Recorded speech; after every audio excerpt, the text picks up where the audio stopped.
सरवरा शाह करीमा दस्तगीरा अशरफा। एक आराबी हुजूर की खिदमत में हाजिर हुआ।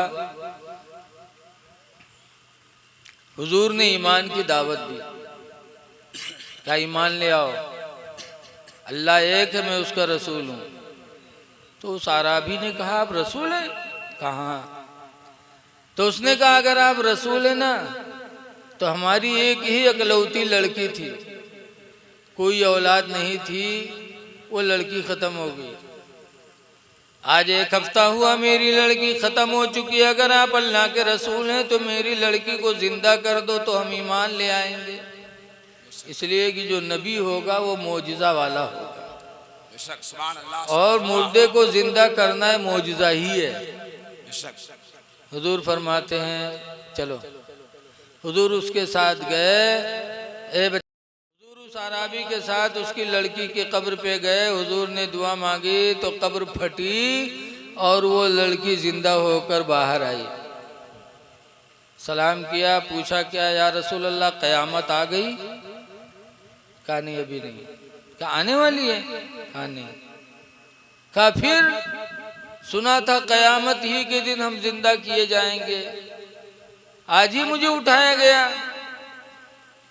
कहा तुम्हारा बाप तुम्हारे लिए परेशान है, तुम्हें इख्तियार है, चाहो तो अपने बाप के साथ घर जाओ और चाहो तो कब्र में रहो। तो लड़की ने कहा या रसूल अल्लाह, ये हमारे माँ बाप ज़रूर हैं, ये हम पर मेहरबान हैं, लेकिन इनसे कई गुना मेहरबान मैंने कब्र में अपने रब को पाया।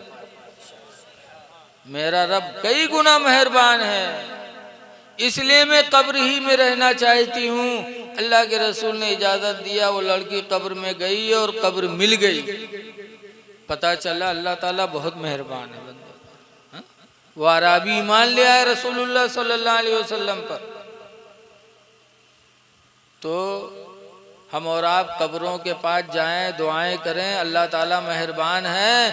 अल्लाह ताला चाहे तो समंदर के झाग के बराबर अगर हमारे गुनाह हो, फिर भी अल्लाह मेहरबान है, चाहे तो सब माफ कर दे।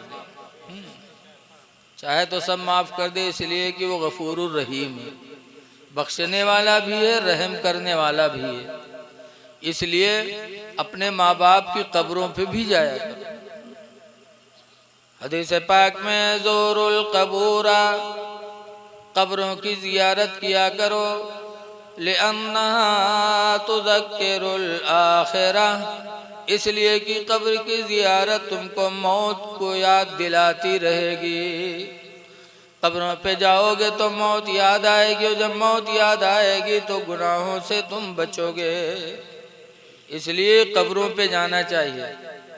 तो कब्र पे जावा जाए तो क्या किया जाए, कैसे खड़े हुआ जाए, यह तो बहुत आफत है।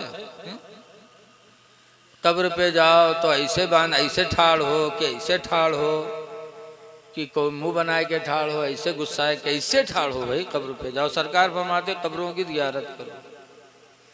मौलाना अब्दुल मुस्तफ़ा आज़मी अलैहि रहमा बहुत बड़े मुहद्दिस गुजरे हैं, आदमगढ़ के रहने वाले हैं। एक दफ़ा दिल्ली हज़रत निज़ामुद्दीन औलिया की मज़ार पे हाजिर हुए। फरमाते हैं मैं हाथ बांधे खड़ा फातिहा पढ़ रहा था, तो उसी के पास मरकज़ है उन लोगों का। तो वो में से एक ठोर आए, वो आए तो हाथ छोड़े खड़े थे। अब खड़े थे मौलाना अब्दुल मुस्तफ़ा आज़मी अलैहि रहमा, हाथ बांधे कुछ पढ़ रहे थे। वो हजरत को देखता था और उसका मुंह चेहरा बदल रहा था। ऐसा बदला जैसे छुहारा कौन में रहा था, चिकन रहा था कि सिकुड़ा रहा था। उसका मुंह छुहारा की तरीके से सिकुड़ रहा था। अब मौलाना अब्दुल मुस्तफ़ा आज़मी पढ़ रहे थे। जब फातिहा ख़त्म हुई तो हजरत ने फरमाया भाई क्यों गुस्सा हो रहे हो भाई?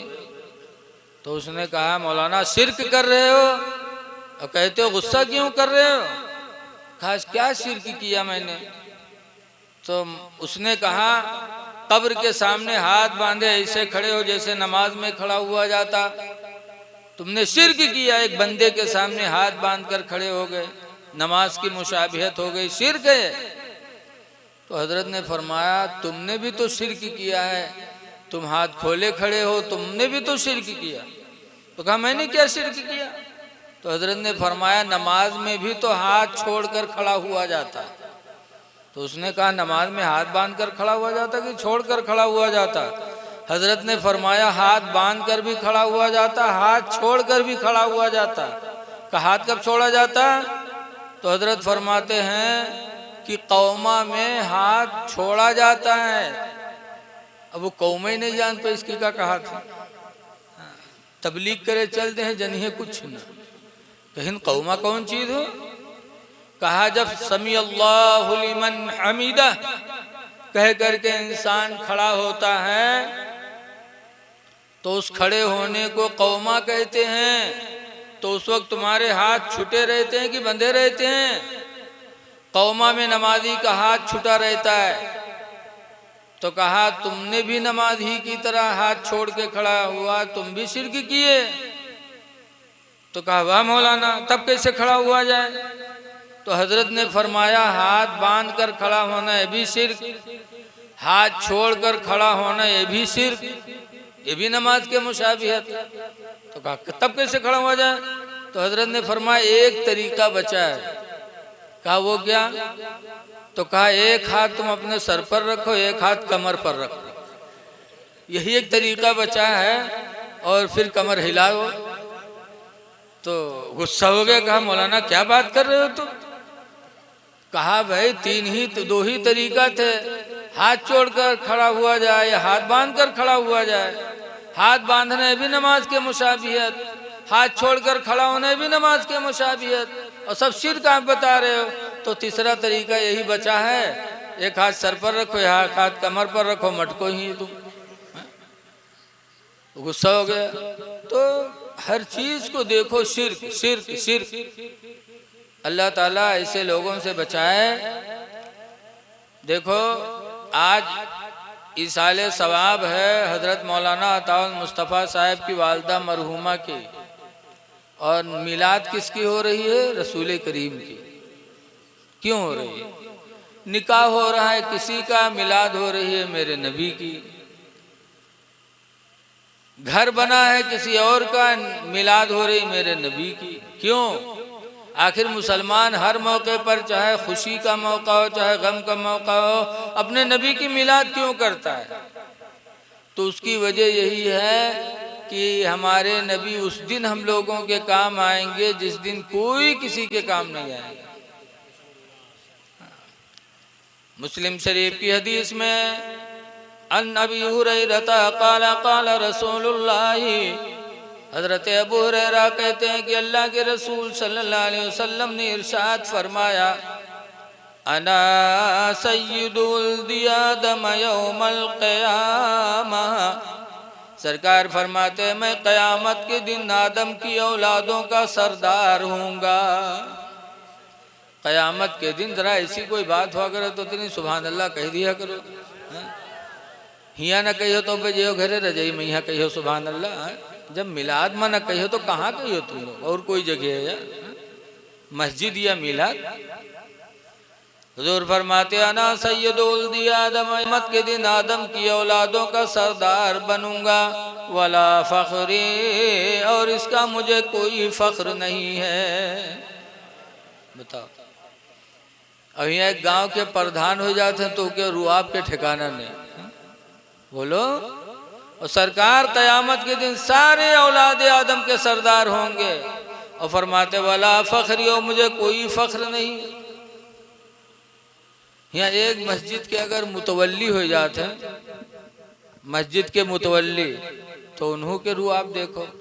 ले दे दुई आदमी पर उनके हुकूमत, इमाम और मुअज्जिन, तो मुतवल्ली के दिमाग खराब हो जाते कि हम तो मुतवल्ली हैं, और सरकार औलाद आदम के सरदार होंगे, कोई फ़ख्र नहीं।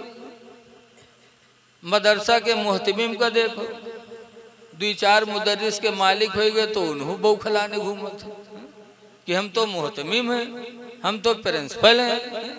अरे अपने नबी की जिंदगी भूल गए। तनी बढ़िया कपड़ा कोई पहन लिहिस तो वही पे फख्र, अपने का घूम घूम देखत चलिए रास्ता और देखिए अपने के यहाँ चाहे गिर जाए आगे। कपड़ा पहन लियो तो उस पे फख्र। ऐसे हमारे